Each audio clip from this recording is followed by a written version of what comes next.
Hi guys, welcome back to our channel. So Vijay Thalapathy, so ఈ పేరు తెలియని వాళ్ళు బహుశా ఇండియాలోనే లేరు.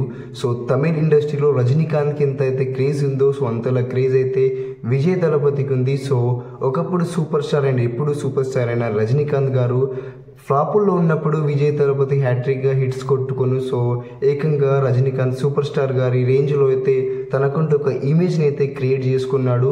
ఒకవైపు అక్కడ ఒరిజినల్ సినిమాలు అండ్ మరోవైపు ఇక్కడ మన దగ్గర రీమేక్ సినిమాలు, సో రెండు కలుపుకొని, సో రీమేకా డబ్బింగా, సో ఒరిజినల్, సో ఎటువంటి ఫార్మాట్స్ లేకుండా ప్రతి సినిమాలకైతే సో మ్యాక్సిమం అతను అన్ని సినిమాలు ఇక్కడ తెలుగులోను ఇక్కడ తమిళ్లోను మంచిగా ఆదరించేవారు. సో ఆ హీరోకి ఎప్పుడు మనం చూసుకున్నట్లయితే మంచి లైనప్ అయితే ఉంది. అండ్ వెట్రిమారన్ తన లాస్ట్ మూవీ అవ్వబోతుంది. సో వెట్రిమారన్ డైరెక్టర్తో, ఎందుకంటే ఇప్పుడు మనం ఇక్కడ చూసుకున్నట్లయితే అతను రాజకీయాల్లో వెళుతున్నట్టయితే ఇక్కడ మన అఫీషియల్ హ్యాండిల్లో కూడా రిలీజ్ చేయడం జరిగింది. సో ఇకపై రాజకీయాల్లోకి వెళ్ళబోతున్నాను. సో ఈవెన్ ఈ ఎన్నికల్లో రాకపోయినా, పోటీ చేయకపోయినా, ఏ పార్టీకి మద్దతు ఇవ్వకపోవడం వలన, అండ్ అఫ్కోర్స్ 2026లో అయితే సో తన ఎన్నికల్లో అయితే ప్రచారం చేస్తూ అక్కడైతే పోటీ చేయడం అనేది జరుగుతుంది. సో ఇప్పుడు ఇక్కడ మన దగ్గర మనం చూసుకున్నట్లయితే చాలామంది వెళ్తున్నారు. సో పవన్ కళ్యాణ్ గారు కూడా మంచి కెరియర్ ఉన్నప్పుడే, సో మంచి సినిమాలు మంచి హిట్లలో ఉన్నప్పుడే, మంచి బ్లాక్ బస్టర్ సినిమాలు నడుస్తున్నప్పుడే రాజకీయాల్లో వెళ్ళారు. అలాగే చిరంజీవి గారు కూడా అలాగే కెరియర్ అయిపోయిన తర్వాత సినిమాలకు వెళ్ళలేదు, మంచి కెరియర్ ఉన్నప్పుడే సినిమాలకు వెళ్ళారు. బట్ ఇక్కడ విజయ్ తలపతికి చూసుకున్నట్లయితే ఇప్పుడు మనము కస్టడీ డైరెక్టర్, ఇక్కడ కస్టడీ సినిమా డిజాస్టర్ అనేది మనకు తెలిసిందే, నాగ చైతన్య గారి.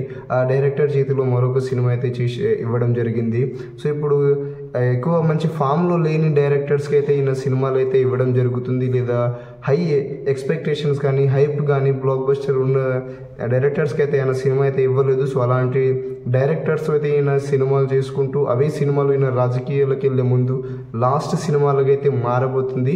సో రాజకీయాలకు వెళ్ళే ముందు ఎటువంటి బ్లాక్ బస్టర్ సినిమాస్ కానీ ఎటువంటి హైప్ కానీ లేని సిచ్యువేషన్లో అయితే ఆయన వెళ్తున్నాడు. సో ఒకవేళ రాజకీయాలకు ముందు మంచి బ్లాక్ బస్టర్ సినిమాలు అయితే ఉంటే రాజకీయాలకు వాళ్ళ హైప్ని ఎంచుకొని వెళ్తే వాళ్ళకు మరింతగా ప్లస్ పాయింట్ ఉంటుందనేసి నమ్ముతున్నారు. బట్ ఇక్కడ విజయ్ దళపతి మాత్రం అలా చేయడం లేదు. సో సినిమా రిజల్ట్స్ ఏ విధంగా ఉంటుందని పక్కన పెడితే, as of now directors selection ప్రకారం అయితే సినిమాలకైతే ఎటువంటి హైప్ అనేది లేదు.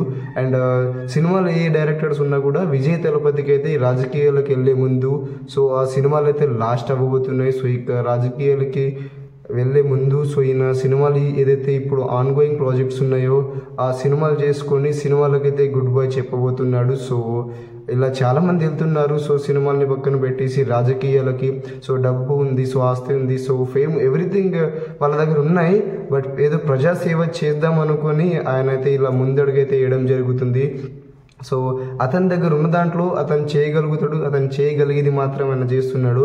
బట్ అధికారం ఉంటే ఇంకా తను ఊహించినవి, తను చేయాలనుకున్నవి అన్నీ చేసి సో అలా చేయొచ్చు, సో ఎక్కువ మందికి సహాయం అందేలా చేయొచ్చు, న్యాయం చేయొచ్చు అనే మంచి ఆలోచనతో అయితే ఆయన ముందుకు వెళ్తున్నాడు. సో ఏదైతే అధికారం కోసం ఆయన వెళ్తున్నాడు, ఏదైతే గవర్నమెంట్ కోసం ఆయన స్థాపించాలనుకుంటున్నాడు, సో అది జరిగితే బాగుంటుంది. సో వీడియో నచ్చితే లైక్ చేయండి. Thank you.